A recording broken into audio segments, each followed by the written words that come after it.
okay. So, Mitch, I was struggling with the press conferences yesterday. I was like full bore mad, right? I'm like, stop belaboring that point, move on to Purdue. Don't ask him that. Ask the coach this, not the player that. Like, I was all that. And at the end of the day, I'm like, you know what? The only time I like to be referred to as part of the media is when it's beneficial for me to be in the media. Because it's just funny you say that, because I had to be honest with myself. I only want the perks of media when it's actually a perk. When it's detrimental to, it seems detrimental to people's well-being or their mental health or moving on to win another game or human interest. I'm like, then I'm mad again. It's right? okay that you've got 1 foot in as long as you admit it.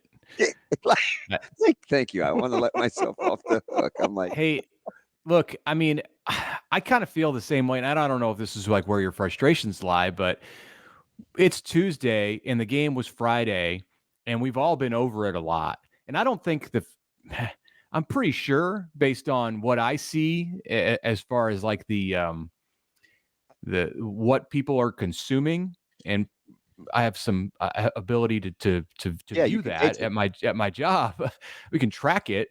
Like, the people don't want to hear anymore about what went wrong on Friday night. But from the media's perspective, like, this is the first chance we've had to talk with Marcus Satterfield and Tony White since the game ended. They don't make the coordinators available for interviews after the game. The game's on Friday. You got Saturday to sulk. You got Sunday to start to get over it. You got Monday to hear from the head coach and move forward and say this can still be a good season. And then Tuesday comes, and here comes Tony and Marcus, and it's the first time to hear from them. And the questions are all going to have to still be, you can't just not ask the questions because there's only 12 games and they all matter so much. And in this state of Nebraska, we are going to overreact. We are going to digest a game 5 times. It's just the way we are. It's the way we're wired. And if it wasn't that way, then you wouldn't have the kind of passion that you see. Yeah. Again, thank you for letting me off the hook. I was so uncomfortable. I'm like, I can't wait to talk to Mitch tomorrow. I'm going to ask for permission to treat him like a hostile witness. Like, why does he keep asking MJ those questions? Like I was. Was it me? Did I ask MJ the question? I don't remember what I asked MJ. I might have asked him something. It seemed like I asked him about the penalty. I asked him about like the penalty. 3 or 4 questions that were kind of the same. And to his credit, I felt like I came out with he really was. That was at the end of the day. I'm like, okay, I'm gonna back away from the ledge. I'm not mad anymore. MJ and Mitch, you know how I can kind of get sometimes. Like, so I'm not joking really, because I do cheer for. Like, I want people to do well, right? I don't want them to feel uncomfortable or attacked. I don't care who it is, right? So as I'm listening, I'm like, at what point do you guys know? And maybe you kind of just explained it, but at what point, and I say you guys, like, I'm not, this is where I'm not media, Mitch. Do you know to move on and talk West Lafayette? Because Maccabee and those guys are going to present a whole unique challenge. But then I'm like, well, Purdue gives up this many rushing yards. And then I'm like, guys, watch the film. Like, these are running quarterbacks. This isn't Nebraska's offense. Like, it's not that. So then I'm mad again. Right. So it's like, how do we know when to move on to the next thing? I think and every week's different. Every game's different. The scenarios are different. This being the first loss of the year, and just like the jarring reality of the way that overtime and overtime was jarring, and the second half was just very disappointing. Like the progression of the second half and the way that Illinois, and here we are talking about it again. It's Wednesday. The way that Illinois like asserted its physical control, all of that stuff leads, I think, to more conversation about it. Now, if Nebraska was playing Iowa this week or Wisconsin, I think it'd be a little bit different because you're more intrigued with that opponent. And you look at Purdue and you're like, and this is going to be a drab atmosphere on Saturday in West Lafayette. And they're coming off of 2 ugly losses. And yeah, it's a running quarterback. That's why they give up the rushing yards. But I don't know that anybody like in the media or even among the fans is like working themselves into a lather and getting all that excited about what you're going to see from Purdue. People probably recognize that it's more about Nebraska and what happens with Nebraska in this game that's going to determine the outcome of it. So you're That's how I felt about Illinois, though. Yeah, well, Purdue's even, I think it's even more along those lines, because you're going on the road, and we'll hear on Saturday, whether it's in a positive light or not, about how they had to bring their own juice to this game. That's always the case when Nebraska's played at Purdue. And well, if I was pissed coming off a loss, there'd be plenty of juice. Like there should be. Play that thing as early as possible, and let's get it on. Right? Like there should be, and they were pissed. I mean, you could hear it with Tony White. He doesn't want the freshman quarterback to carry the load, and you could certainly hear it with MJ. Like we'll find out. We'll find out on Saturday how genuine it is and how real it is. I think it's certainly real with those two, and we heard the Nebraska defense mad before the Colorado game. I don't think we heard them necessarily all that mad. And we're not privy to what they're saying in the locker room, but in the interviews don't tell you everything. Probably tell you a lot less than what we in the media like to think that they do. But that's really all we have to go off, and especially in a week like this, where I don't think we're going to get a Chasing 3 episode to go behind the scenes. This is it. These are the interviews. This is the look we get into the program, and from our perspective after Tuesday, it looks like those guys are mad, like Tony and MJ and some of the others. They're not happy about the way things have gone recently, the last couple of weeks on the defensive side in a variety of areas, and they're planning to do something about it. So we'll see. Mitch, you brought up how things went in overtime. How do you balance, as somebody who has covered this team for a while, how do you balance the reality of what overtimes have looked like for Nebraska over the last 10 years versus the fact that these players and these coaches and this team has very little to do with any of that? Well, they've been a part of two of them, these coaches and the players who aren't freshmen on this team. So that's 25% of the 8 that have gone in a bad direction. And the one on Friday night was as ugly more ugly than any of those overtimes. So I wouldn't exclude them from any kind of involvement in this trend. But you're right, Ravi.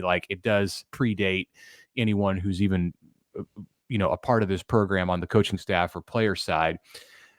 I do think there's a little bit of hand me down factor going on. The seniors on this team who are 5th and 6th year guys, they played with the players who were around in the late 2010s. Some of them were even themselves around in 2019. And if you've had this bad experience every time the clock hits 60 and you still have time left to play, you have some memory of it. You have some it's been handed down through the last few years. I don't know. I wrote about this a little bit on Monday, and how Nebraska's issues in close games, overtime is the ultimate, everything about a close game that can go right or go wrong. It gets all compressed into one very short period of time. So all of the tendencies that you might show, good or bad, in close games are magnified in overtime. And that's clearly what we've seen. Nebraska's been poor in close games, in one-score games, and then in overtime, it's been terrible for the last 10 years. So, Mitch, let me ask you something. I'm curious, how can we, or are we willing to separate? It seems like we're willing to separate Dylan Raiola from Coach Thomas and Coach Satterfield, right? Because you just kind of in tongue in cheek, and I get what Coach White was saying when he says we have a freshman playing his ass off, but he's not doing that independent of playing within a certain system either, right? He's not ad-libbing, and you have to, you don't get Dylan's life without Coach Sat and Coach Thomas in it. Yet when something happens like the 3rd and 3, we have to have Coach Satterfield explain the methodology behind it, as opposed to just saying, you know what, when it goes good and there are all these tight window catches and throws, we give Dylan a lot of the credit. When the play doesn't work, it's Sat's fault for what he called. Mm-hmm. Does it feel like that to you? Because it feels like that to me. Yeah, I mean, I think that's kind of just the nature of it sometimes. The players get that doesn't make it right, though. I'm just trying to get to the methodology. Well, for the record, I've defended Sat for that play call. I think there's a time and a place to try to use deception to win. And could they have run it on second down? Sure. But I don't have an issue with the play. And I know a lot of people do have an issue with like the personnel that Nebraska used in that play and the fact that all of their best offensive playmakers were on the sideline on 3rd and 3 in a huge play. But I'm okay with it. I think it's just football. That's just, you don't have those guys on the team who were out there running routes on that play unless you trust them to be able to go in a big moment and make a play. Like otherwise, why are they suiting up? But yeah, the methodology of like why the blame, I guess. And like I asked Sat the question yesterday, basically, can you walk us through why you did that? Like why you made that decision to use that personnel? And it was because I wanted, and that I've heard so much about it since Friday night, like either a positive or a negative. Like if that play would have worked, he would be hailed as a genius. Man, you pulled all the best players off the field, the best pass catchers, and then you went out and made the play of the game. That's fantastic. It doesn't work. There's some talk in the opposite direction. Like I just wanted to, since it was the first time we talked to him, to give him a chance to say it. I mean, I kind of knew what his answer would be. Like we were showing a run look and we threw the ball. And if we had been showing a different look, that play probably wouldn't have been open the way that it was. And we hoped that it would be open. It was open, and we trust Dylan to be able to make that throw. Like end of story. But we watched a really, really good wide receiver score a touchdown from the fullback spot. And we watched a third string tackle catch a touchdown pass. Like, yeah. That stuff happens. That's part of football, right? That's all the time. You don't just always line up in your base and have all your players doing exactly what the other team thinks they're going to do and then go win that way in the Big Ten. You don't. You've got to use some deception at times, and that's clearly what Nebraska was doing there on 3rd and 3. It worked for Illinois. It didn't work for Nebraska on that play. I'm just saying, like, if that pass is, like, let's say you win the 50-50 ball in the end zone. Mm-hmm. Or when you go up 2 scores, like there was a point. I just like context because this is full disclosure. This is not me. This is the total coach in me, where it takes 3 phases and everybody's got to be accountable in the whole 1 of 11. But for 2.5 quarters, Mitch, Illinois only scored 3 points, and Nebraska couldn't like pull away. They're for whatever the reason. And I'm not assessing individual fault, but then when we go back and we retell the story, that's not the impression that I get based on what's being said. I don't know if I'm a negative magnet where somebody said, well, DB, people think you have a lot of the answers, which I probably don't. So people ask you the negative stuff. So maybe that's why I feel like it. But the reality of it is there were 2.5 quarters where Illinois wasn't scoring. But the narrative is the defense was so bad that X, Y, and Z happened. You know what I mean? Yeah. So I think that the narrative is that way because the defense, even when Illinois wasn't scoring, the defense wasn't getting 3 and outs. They did create 2 turnovers, which great step in a direction that they are fully focused on trying to go. But I think part of the issue, from my perspective, part of the issue with the offense and why Nebraska didn't pull away is because they weren't able to get into the kind of offensive flow and rhythm that they need to be, since Illinois, even when it wasn't scoring, was putting together 7, 8, 9 play drives. Now, that's not like an excuse for the offense. Like the offense should still, the way they were moving it in that time, be able to come up with. If you catch that 50-50 ball, Mitch, or you throw the ball to Lindemeyer, Dylan is 29 of 35 passing. Yeah, over 300 yards and 4 touchdowns. So what rhythm do we need? Well, 5 because you're talking about Nair and Lindemeyer, so you'd be talking about 5. 2 touchdowns, and then it's a blowout. Like, and then it's just all, Nebraska's ranked 15th this week. Sunshine and rainbows. We're talking about the college. We're talking about the college football playoff. That's nobody's even brought up the defense. Yeah, that's why you hear the angst that you do, because you don't get that life without Sat in it. And it's not just in defensive Sat, but you also aren't throwing dirt on the defense which was, in my opinion, lack of discipline and some schematics more than the physicality, because those are the narratives that I hear that I'm like, what are we watching? I think we're left with a certain taste in our mouth because of overtime. It's that simple. Okay. Overtime was just like, I'll eat that. I'll eat that. The last thing we saw is tinting everything else. I'll eat that. I wish more.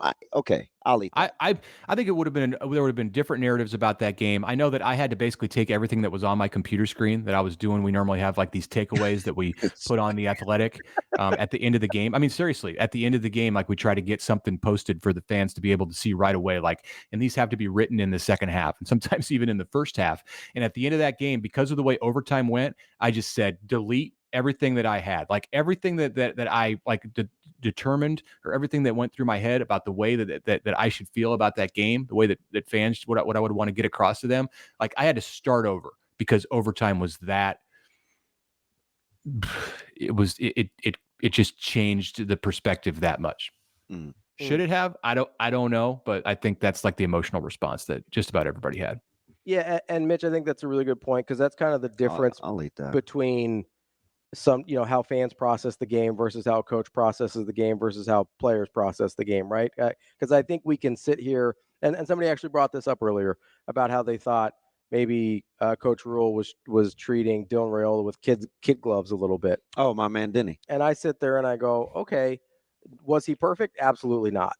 But we just mentioned how he's 2 plays away, 2 catches away from being over 300 yards and 5 touchdowns. Right, which is, we all would have lost our minds, right? We're lost it, and they would have scored on all but 1 or 2 possessions, right? And he, I think, has, where we kind of landed was, okay, he's not perfect, but he's got the mindset that Coach Rule is looking for. So it's really, that's what I think we hear. I don't think Coach White was anointing him. Maybe he was. I don't know.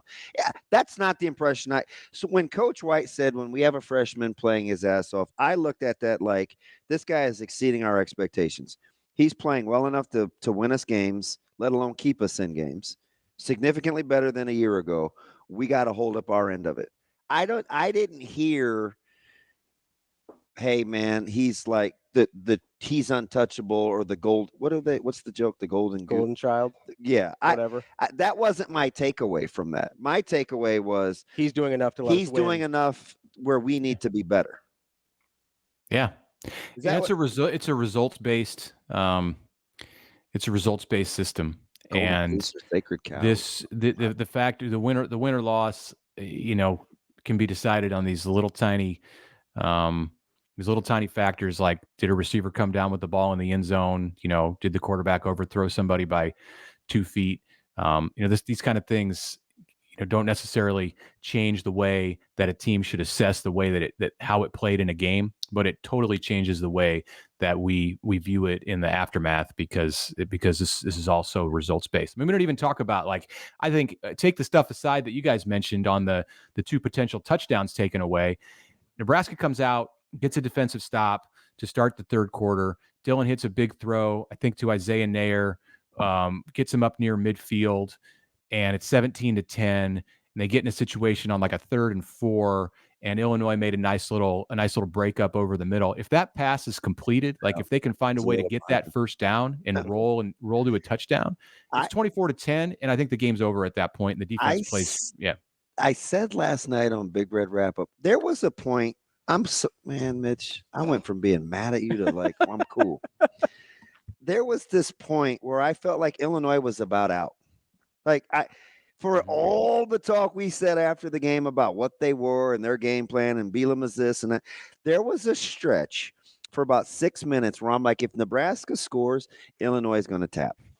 I felt just like that when they didn't convert that third. I'm in 100% agreement. This is where they need to remember what Bud Crawford told them, because what would he do in that situation? He's getting the knockout punch. Nighty-night. Yeah. Put him to bed. And they, whatever you got to do, bring him in again, man. Because I mean, he got that message across against Colorado, and then when they were in that moment, they delivered the knockout punch, and they had a chance right there in the third quarter, I thought, to give Illinois an uppercut, and it would have been over. And the next time they're in that situation, maybe they'll remember Bud's words and execute it. So when you're talking about a Tuesday and it's West Lafayette, did you get the sense that the players are ready to move on to Purdue? Well, we kept asking them about Illinois, so so that's what I'm just curious what your feel like. Did you feel like they were ready to move on? Yeah, I think that they're ridiculously ready. Like there were a couple guys, maybe it was Dylan, somebody else, Isaac Gifford, I think, talked about just like he needed to get away. He needed to get away for a day, and they didn't like the extended weekend that they had to sit and stew over that. So yeah, I think that they're raring to go and move on to the next thing. So everybody can stop talking about it and they can win. That's their plan, of course, and come home and be 4-1 and get back to normal of being a team that's on its way to showing major improvement over what we've seen the last 7 years in Nebraska football. That's Mitch Sherman from The Athletic. Mitch, great stuff as always. We'll catch up again soon. Thanks, Mitch. All right. Thanks, guys.